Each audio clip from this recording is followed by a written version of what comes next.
Well, good job of taking it away from Harden. He didn't look too interested. Well, there's been a lot of contact on James. And the officials have not been blowing the whistle on the contact. They've been letting them play. And so when you let obvious fouls go, players get frustrated. And we're seeing some frustration here early in the game.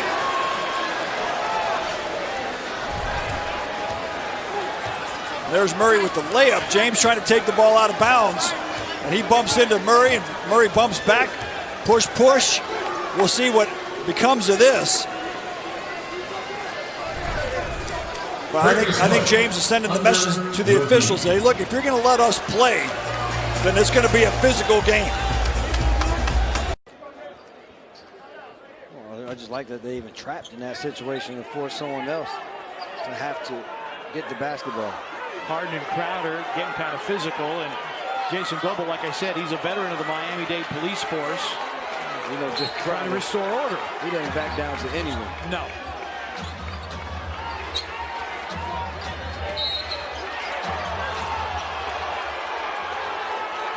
And a foul on Jay Crowder.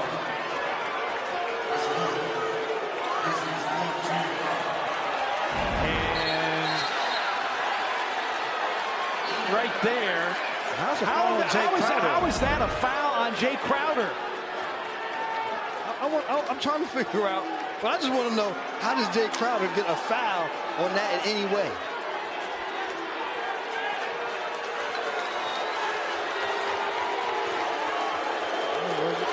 He's gone.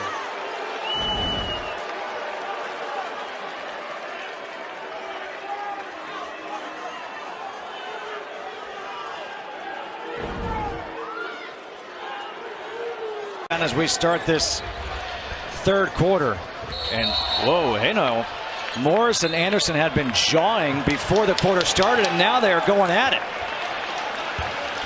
It looks more like Morris is going at it. Yeah. Justin Anderson had some words from Morris before the quarter began, and Morris went right at him. Now, did he hit him in the head with the ball? I think he did. And that was maybe exactly what Chris Miller was okay, so he's looking at the elbow, and now watch him. I don't know if I should laugh at that. Oh, did that just happen? I mean, that's got to be. Wow. Towns may be a little bit fortunate he isn't getting called for an offensive That's exactly foul. right, and Rudy Gay is letting him know about it too. Getting a little heated down there. Carl's not trying to get suspended, but he's not trying to hurt anybody either. He's not trying to just back down to people.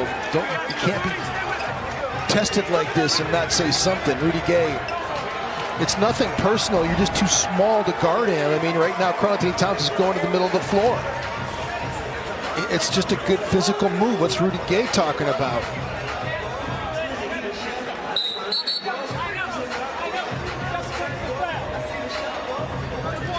Have to go third quarter here in Vancouver tonight. Travel by Doncic, and Doncic getting into it here. Look out now.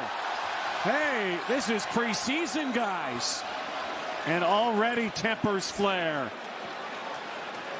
Terrence Mann and Doncic. Yeah, I like and that from Mann. They're still And Doc Rivers giving Mann a little low five chirping right at there. each other. Well, Mann just playing a physical. He's being aggressive, and Doncic's a little frustrated. Had to push off last time. That time getting called for the foul. Mann taking the ball away.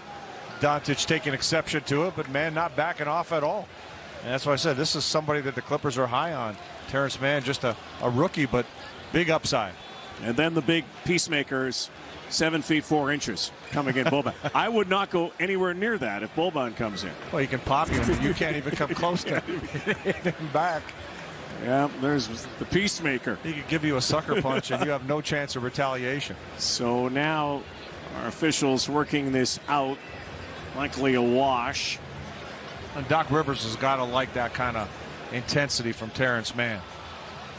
You know, another Florida State product, along like Kevin Galley, played for Leonard Hamilton. Leonard Hamilton at Florida State always seems to find guys with tremendous length. Look at Jonathan Isaac at the Orlando Magic, a 7-footer that shoots the three and puts the ball on the floor. And there's the officials again reviewing this play. Doncic is a player who plays with a lot of emotion. So watch him, watch his facial expressions. He runs hot, he plays hot. He's got a trigger to him. There is no doubt. He can get under his skin. As we come up on a minute remaining.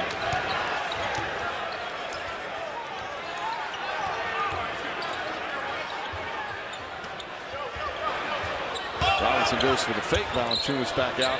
Dylan Brooks caps off his terrific night. 27 points for Brooks. Yep, season high has been 31. At 22 at the half did Brooks. Knicks turn it over. And then Payton and Crowder. Have to be separated. Morris shoves somebody as well. Valanciunas getting in the way.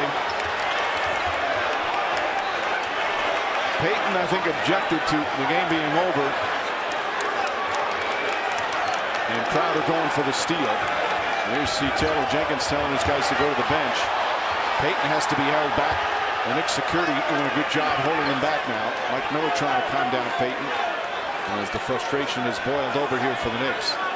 Damian Dotson is upset. It doesn't appear any player from either team left the bench, which is always a concern because that's an automatic suspension. But you mentioned Randall ran in and shoved people. He wasn't there. So there would be some fines handed out, folks. Yeah, especially if somebody comes in and accelerates the altercation, that usually means a suspension. Kudos to the security board. Those guys were there in the flash. No question, they pounced. And I think what happened, we'll have to see the replay again. Oh, see, that's a flagrant foul.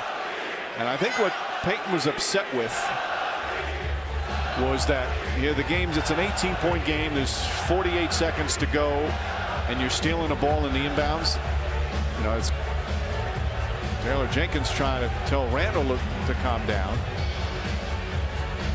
The one thing you have to be careful of in all these, as Randall was furious, is you shouldn't, if you're a coach on another team, when you start trying to push back players on the other team. All right, so here's the play that started it. Game is over, and Crowder does that. So, that's one of those unwritten rules that players get upset with. And that's what Payton was upset with. As if to say, but I don't agree with that, Mike. You're playing the game, man. Right. You got to finish. Meanwhile, there's two Grizzlies that left the bench.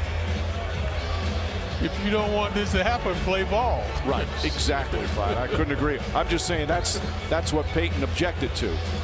It's kind of an old-fashioned unwritten rule, but you know what? Inbound the ball the right way and catch it. Right. Play the game. Steal 48 seconds.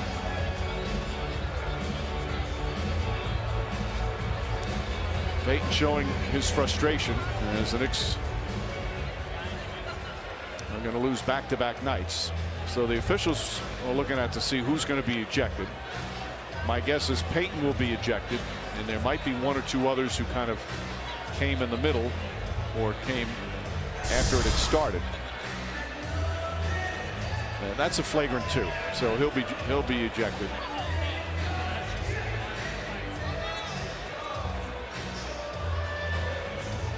Scored the Pacers in the quarter 17-7, and they were up 13 at the half. Here comes Butler. Warren spinning him around, and Butler not happy with that. Had to be restrained by Leroy Richardson. Jimmy, do not take yourself out of that New York weekend. Oh, don't read lips, Heat Nation. Do not read lips. Well, Butler definitely agitated by that spin-around foul from T.J. Warren, and the officials will take a look. Butler is still very upset.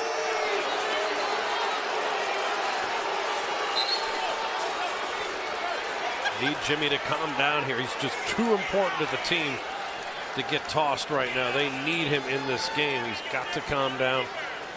Got fired up because he really beat and had Warren totally beat. Warren grabbed him to spin him around. We're going to take several looks at this here. Watch Warren's hands. Grabbed him by the left arm and spun him around, held him. Now, Leroy Richardson, who is in his 25th season as an official, did a good job of diffusing what could have been an explosive situation. Leroy Richardson, 12 years in the United States Navy, an underwater sea surveillance specialist.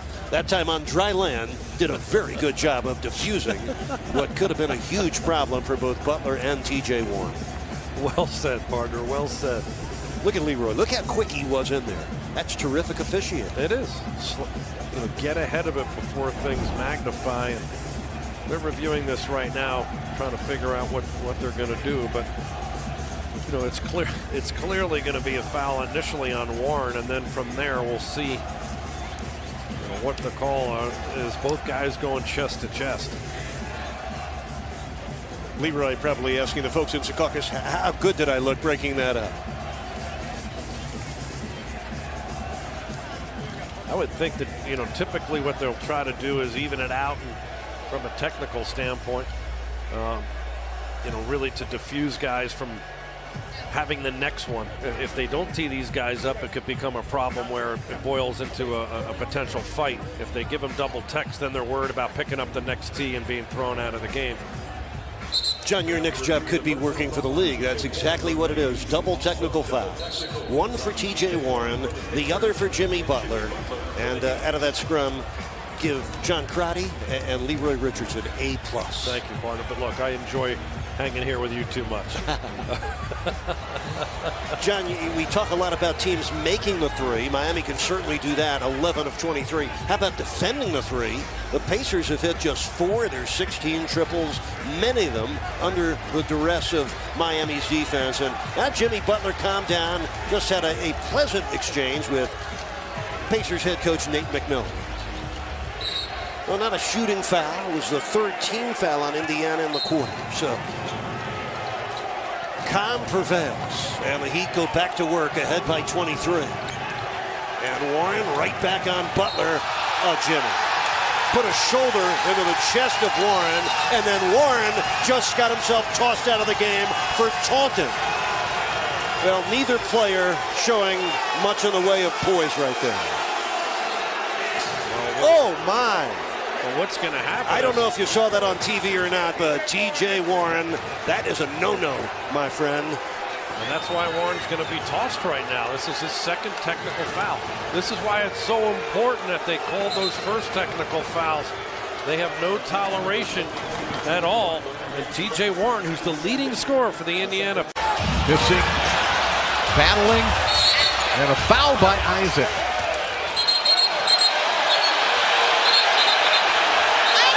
Jared Dudley steps in, throws a forearm shiver. Things were not really out of control until Dudley stepped in. Yeah, MCW and West London kind of escalating things there.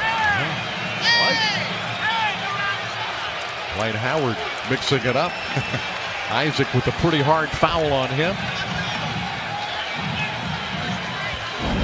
Let's go back and take a look. Just elbow, gratuitous elbow from Howard. Michael Carter-Williams, of course, is in there with a few nudges. And then West stepped in with a push. Comes the elbow by Dwight right here on Mo. And then Carter-Williams, the shove by Wundu, that might be a technical. And then Dudley certainly deserves a technical. Morris goes under the screen, and that leaves Barton wide open. And now shoving. Jokic and Morris pushing and shoving. Jamal Murray getting involved. Didn't see what started it. After Barton hit the three going up the floor. Now Morris has to make sure he controls himself to stay in the game. He was furious, man. We've seen Morris very well. Randall Morris, very pugnacious guys. There's Morris. He's got a. I mean, that was the initial thing. Was much ado about that. That happens. We saw Morris do this with Embiid, pulled him down. That threw a punch right there. Harris against Portis. Got it done, and a foul as Embiid hit the deck. Joel, stay away. We don't need another 2-game suspension. Yeah, and Morris is just one of those guys who... Well, he's Philly. He doesn't take any junk.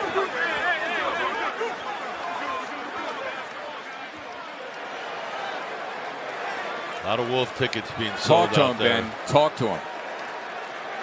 Stop chirping. Play basketball.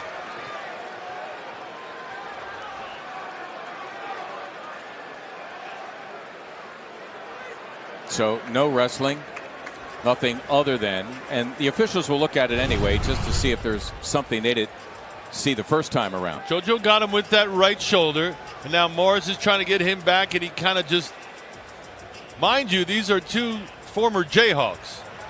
Both. The double, helping Simmons with Towns. Here's Horford, blocked on the play. Wow, and look at this. Whoa! And Embiid going at it with Karl Anthony Towns. And the bench is empty. My goodness. What is going on? Ben's got him by the neck.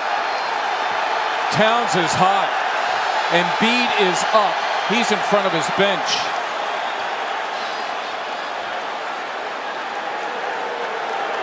And I don't know what precipitated this, but you have to think both players are going to be sent off for the rest of the game.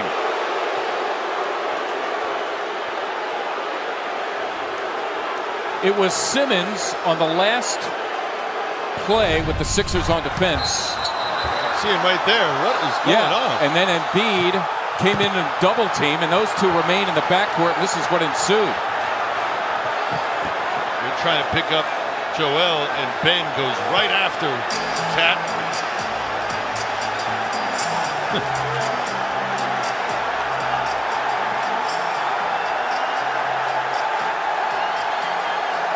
Joel having some words with Mike Scott. Wow. That's with JoJo if you want to. Another look at what just transpired. There's that double I was talking about. Now the two get entangled. And the shoving turned into this. That, my friends, are a couple of heavyweights.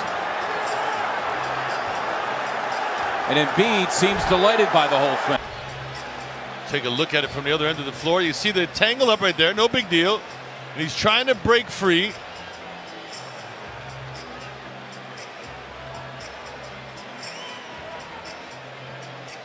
That seemed like two guys antagonizing each other. Yeah, I mean, listen, it seems like, wow, there are bodies strewn all over the floor. Ben's got a grasp of his neck, as you can see right there. And by the way, let me be clear. Coaches, meaning the head coaches and assistants, they come on the floor as peacemakers. There are security personnel. So if you're seeing a lot of guys in suits, that's who those people are primarily. Well, and of course, one of the officials will be checking now to make sure that no other players came off the bench, because that is a no-no. Well, that's what you're saying is right on, Mark, in that they're the guys in suits that are allowed to be out on the floor. Correct. Everyone else has no business being out on the floor.